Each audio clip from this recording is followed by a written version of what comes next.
Chris Nicetta has been with Hilton since 2007. He leads a team who manages over 6,000 properties with close to 1 million hotel rooms in 188 countries.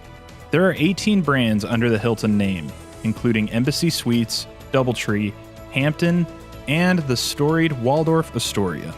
Nicetta's leadership comes at a time of unprecedented challenges for travel and tourism as the COVID-19 pandemic has devastated the industry. Hi, I'm Jen Rogers. Thanks for watching. And Chris Nicetta, thanks so much for joining us. I have to just start on kind of a personal level. I have not been in a hotel since last January. Are you traveling right now? And if so, what are hotels like? I am. First of all, Jen, thanks for having me on. Great to be with you guys. I am traveling. In fact, I've been traveling not like I would have before. Pre-COVID, I probably spent 80% of my time on the road, as you would guess. I'm in the business of traveling all over the world.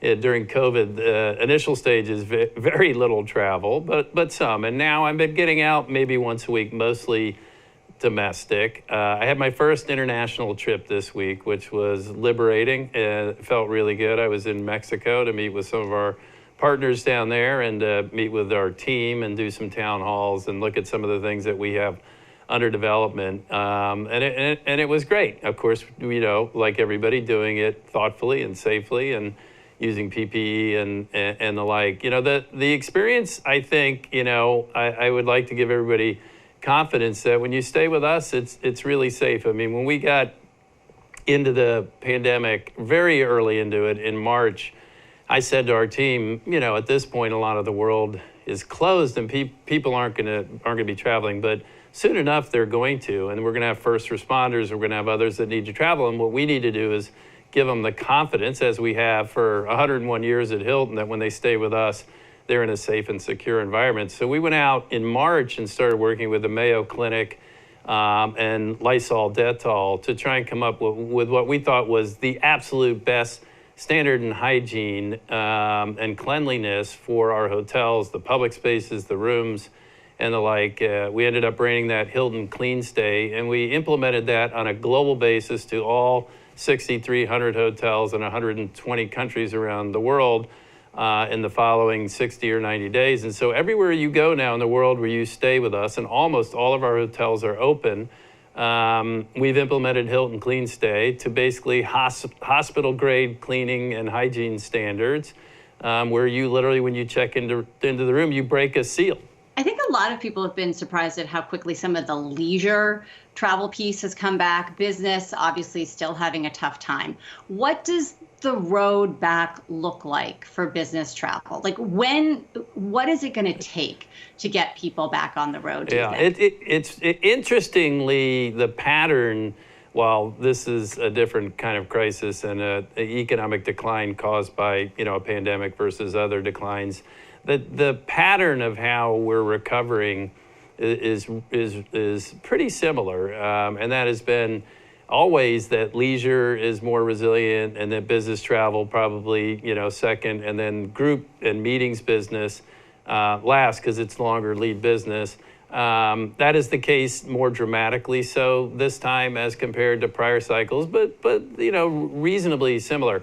I think what's going on leisure is sort of backed up by the research we did as we've launched our latest marketing campaigns, and that is that people want to travel, right? If you talk to people, I think it's like 95% of people say they miss travel, and 95 or 96% of people say some of their best memories, if not their best memories, involve travel. And so they want to get out, and so they are. And the fact of the matter is, they have more time in the sense that, in many cases, their kids either during the summer were not in school, now they're not back in school.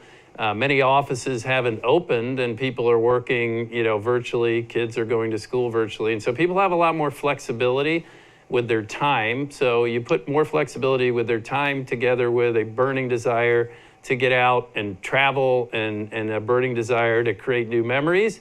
And that's brought you a whole bunch of leisure business. The rest of the business, will take some time, but it is coming back. I mean, what's interesting is as we, come out of the summer season into the fall season, that's generally when you see a huge pickup in the business travel segment of the business and a big pickup in the group travel segment.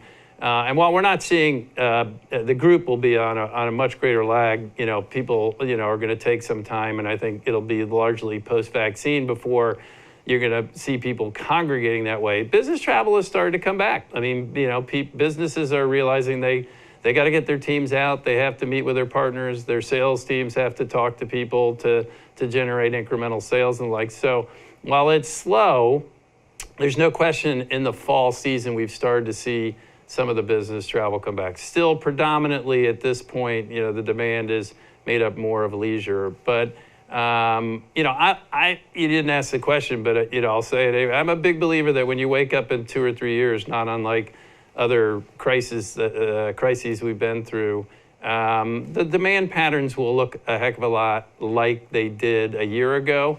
In 2 or 3 years, it'll just take some time to get there. And this has been a big health crisis. It's created a lot of fear, and it's going to take time to sort of work through that. It's going to obviously take more progress on testing and vaccines and therapeutics and the like, and just more data and information. Which reality is that's what's happening. I mean, why is leisure up? Why are people willing to go out? Why is business travel starting to pick up? Because we have made, while we're not through the pandemic by any stretch, we've made progress. I mean, people do feel like vaccines are coming. Certainly the therapies and the ability to treat the disease, we've made huge advances. And there's a lot more data where people can assess their risk depending on, their own individual circumstances. So if they're young, and they don't have pre-existing conditions, and are in very good health, at this point, I think there's enough data in where people are saying, okay, if I'm responsible, I actually can start to have some, greater level of mobility. And I think, that we will continue, I think, to see people more and more look at the data, make their own individual assessment. And then ultimately, I think, if and when, and I think it's more a when than an if, you get to, point of having vaccines that hopefully multiple vaccines that have a reasonable level of effectiveness, I think you'll see a step change. Meaning, I think there is a huge amount, and certainly our research suggests it, and I think common sense suggests it.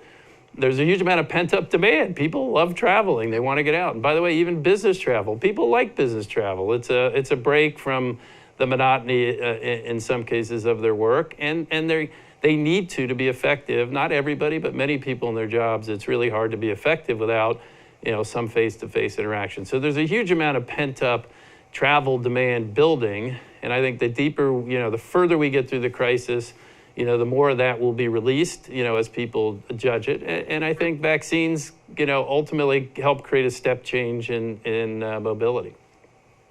How important is in the travel and leisure ecosystem are airlines to your business? I know you can only really control your business, but I'm curious because I was actually looking at going to California the other day, and I covered this, and I could not believe how many flights have been cut. So if I even wanted to go on a business trip, how difficult it would be. Well, at the moment, what's interesting, and but not surprising, given that the bulk of the demand thus far in the recovery has been leisure, as we already talked about. And it's not just been, it's been a lot more drive to, so the majority of the business at the, through the summer and so far into the fall, has tilted towards drive to business. But if you go, back a year ago and look at, through the past, decades, and I think if you fast forward, as I said, a couple of years when demand patterns normalize, the majority of the business for us, people are coming by planes. And so, the short answer to the story is, airline business is critical and important infrastructure for our industry.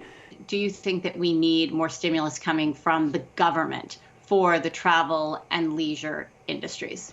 Yeah, well, yes. Okay, let me unpack that a little bit. I think it's pretty clear to me and most that we need additional stimulus to the economy. Period. Okay.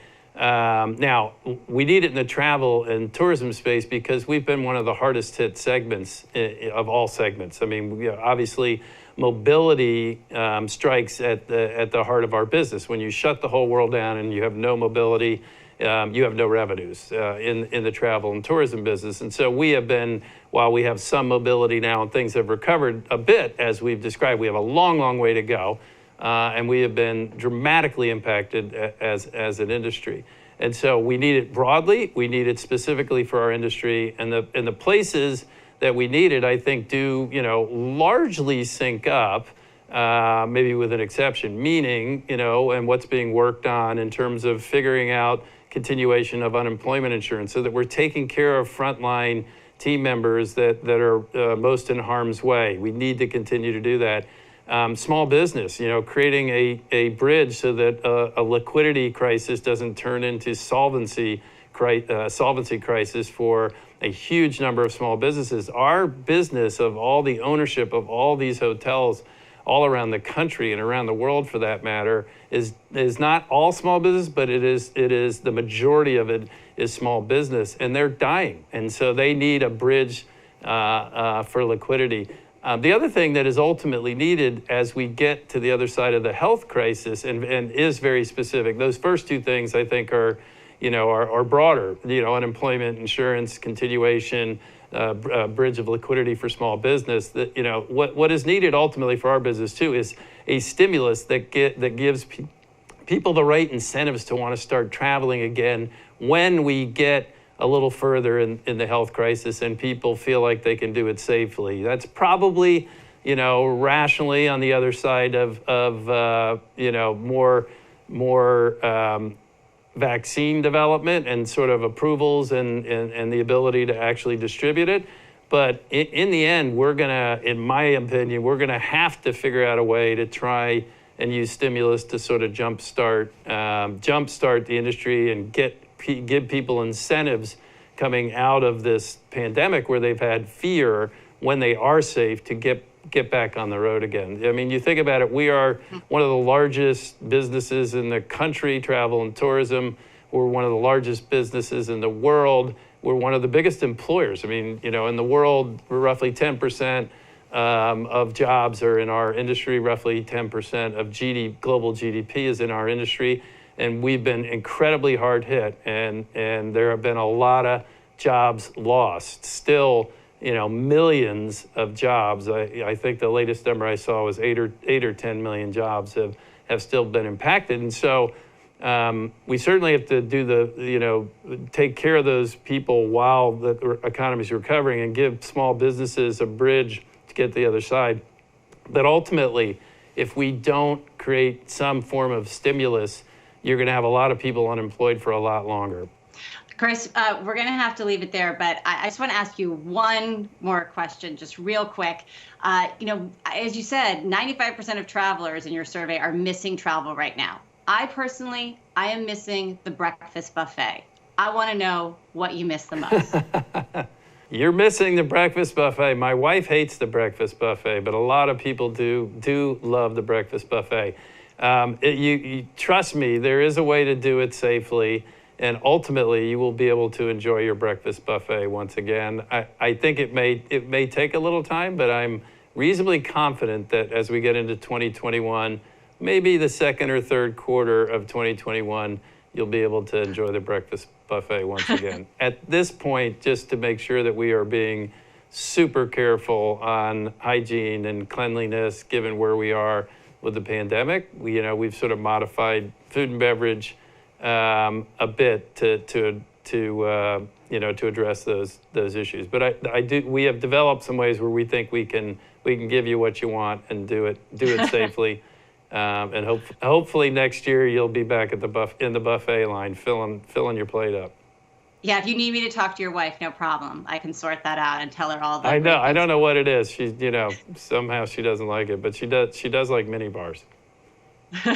Who doesn't? All right, Chris and Seta, great to get a chance to talk with you. Good luck on the future, and stay in touch.